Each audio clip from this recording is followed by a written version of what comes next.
गुरुर्ब्रह्मा गुरुर्विष्णू गुरुर्देव महेश्वरा गुरु साक्षात परब्रह्म तस्मै श्री गुरवे नमहा.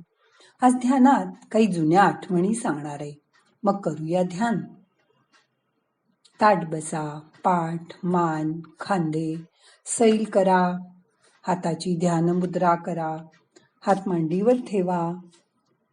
मन शांत करा. डोळे अलगद मिटा. मोठा श्वास घ्या. सावकाश सोडा. सध्याच्या आपल्या आयुष्यात जिम, ट्रेनर, डायटिशियन हे त्रिकूट कायमसाठी बसलंय. ते काही फारसं बरोबर आहे असं मला वाटत नाही.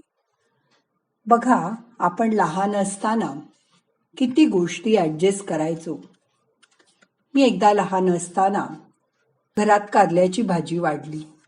मी नाही खाणार, मला दुसरं काहीतरी वाढ, असं म्हणून मी हात ताटावर धरला. पलीकडे बसलेल्या धाकट्या भावानी बघितलं. बाबांनी माझं पटकन ताट ओढून घेतलं आणि म्हणाले, उठ, अंगणात जाऊन बस. ताटात पडेल ते खायचं नसेल तर जेवण मिळणार नाही. मी धुमसतच बाहेर अंगणात जाऊन बसले. सगळ्यांची जेवणं झाली. अगदी आई आजीने सुद्धा जेवून घेतलं. मी रुसून बसले याची कोणी दखलच घेतली नाही. सगळी आवडाआवर करून दोघं दुपारच्या वामकुशीसाठी गेले. जाताना आई म्हणाली, खरोखर भूक लागेल तेव्हा जेवून घे, नाहीतर राहा तशीच बसून. कधीतरी भूक आवरेनाशी झाली तेव्हा डबडबल्या डोळ्यांनी घशात अडकलेल्या हुंदक्यांबरोबर गुपचूप ती भाजी पोळी खाल्ली. प्रत्येक घासाबरोबर एक गोष्ट पचत गेली. काळजी, कौतुक जरूर आहे, पण इथे आपले फाजील लाड कधीही होणार नाहीत. एकदा एखादी गोष्ट पचनी पडली की पथ्य अपथ्य हे माणसाला आपोआप समजायला लागतं. इतकं साधं तत्व ह्यामागे होतं. पहिल्या वेळेला मला कारल्याची भाजी आणि पोळी खायचे जेव्हा डोहाळे लागले तेव्हा हा प्रसंग आईबाबांनी मला परत सांगितला आणि मीही तो हसत हसत ऐकला. पेटलेल्या बंबाच्या खालचा झारा हलवून त्यात वरून एखादी ढलपी टाकायची. आंघोळीचं जेवढं पाणी काढून घेतलं असेल तितकं पाणी वरून भरही घालायची. गरम बंबाचं झाकण काढताना घालताना सावकाश सगळं करायचं. मोठमोठ्या बादल्या घागरी उचलून घेताना घरातल्या मोठ्यांच्या मनात आमच्या वयाबद्दल, क्षमतेबद्दल कधी सुद्धा किंतु उमटत नसे.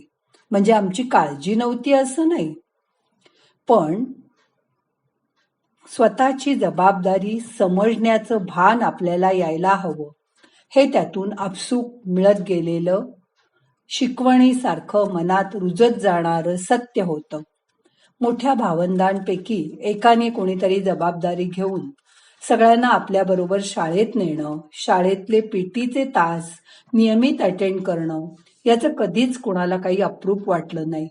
योग्य वयात योग्य शारीरिक हालचाली हा साधा निसर्ग नियम त्यावेळी अवलंबला जात असे.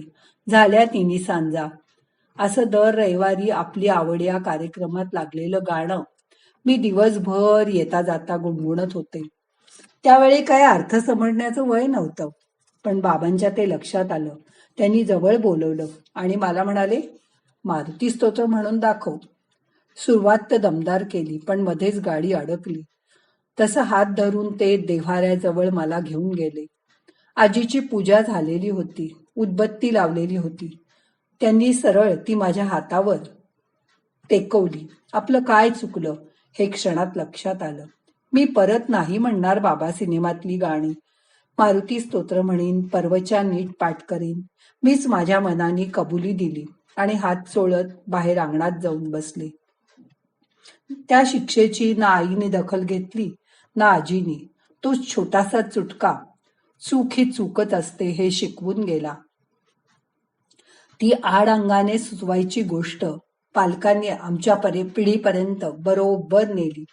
शिक्षणाच्या बाबतीत आम्ही घेतलेल्या निर्णयाला त्यांनी कधीच विरोध केला नाही, पण काळ वेळेचं भान जपण्याचं तंत्र त्यांनी नकळत आमच्यात रुजवलं.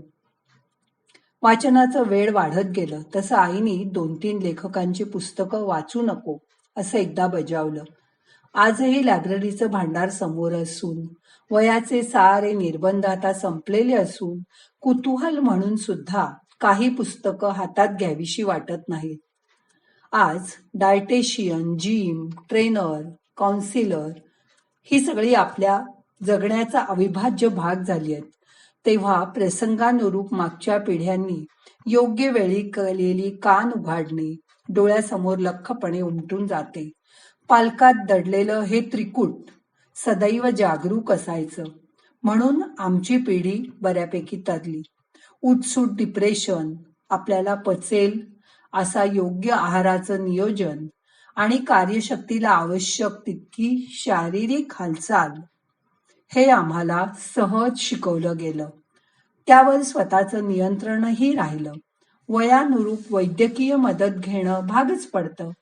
पण आपल्या शारीरिक, मानसिक, भावनिक प्रश्नांसाठी कधी विशेष तज्ज्ञांची गरज आम्हाला लागली नाही. असं वाटतं जगण्याच्या प्रवाहात निर्माण झालेले प्रश्न आज ना उद्या आपोआप निकालातही निघतील. इतकं साधं सोपं धीर धरण्याचं सोल्युशन आजच्या पिढींना का बरं कळत नाही?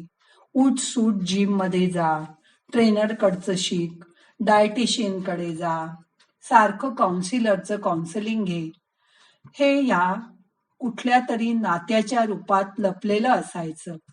हल्लीच्या पिढींना हे त्रिकूट गायबच झालंय. त्यांना त्यासाठी विकतच्या सल्ल्याची गरज भासते. पूर्वीच्या काळी हे सगळं घरातल्या लोकांकडून आपोआप केलं जायचं. पण कुटुंब व्यवस्थेतून जसा जसा एक एक धागा विरत चाललाय असं वाटतंय, ते तसं हे बाहेरचं पैसे देऊन घेतलेले सल्ले आणि आपल्या शरीराची होणारी धुळदाण बघून वाटतं की पूर्वी किती गोष्टी आपण घरातच शिकत होतो. घरातल्या घरात आई वडिलांकडून, आजी आजोबांकडून, जवळ असणाऱ्या काका मामा मावशांकडून जे सल्ले मिळायचे ते अनाहूतपणे मिळायचे. ते विचारावे सुद्धा लागत नसत. आपल्यात होणारे बदल हे लोक अवलोकन करायचे आणि आपल्याला फुकट सल्ला द्यायचे. त्यावेळी बाहेरच्या काउन्सिलरची कधीच गरज भासली नाही. आज सुद्धा आपण शांत बसून विचार केला तर ना जिमची जरूर पडेल ना ट्रेनरची. घरातल्या घरात सूर्यनमस्कार, योगासनं असा व्यायाम आपण करू शकतो. रोज 10 ग्लास पाणी पिण्याचं पथ्य पाळू शकतो आणि मन शांत ठेवून आपल्याला काउन्सिलरची गरजच पडणार नाही अशी सोय आपणच आपली करू शकतो. मग का आपण हे त्रिकूट वापरतो? बघा विचार करून. आपल्याला आपल्या बाहेर जायची जरूरच नाही. आपल्यातच आपला जिम इन्स्ट्रक्टर बसलेला आहे, आपला काउन्सिलर बसलेला आहे आणि डायटिशियन पण बसलेला आहे. जे पचेल, जेवढं रुचेल आणि जे पोटाला झेपेल एवढंच अन्न घ्या. बाकीचं पथ्य पाणी तुम्ही सहज पाळता. मग हे करणं थोडंच अवघड आहे. बाहेरचं खा, पण महिन्यातनं एखादाच, म्हणजे पोट चांगलं राहील. पोट चांगलं राहिलं की पोटाच्या कारखान्यावर सगळं शरीराचा डौलारा खूप छान राहील. बघा, जमेल तुम्हाला. आता 2 मिनिटं शांत बसा.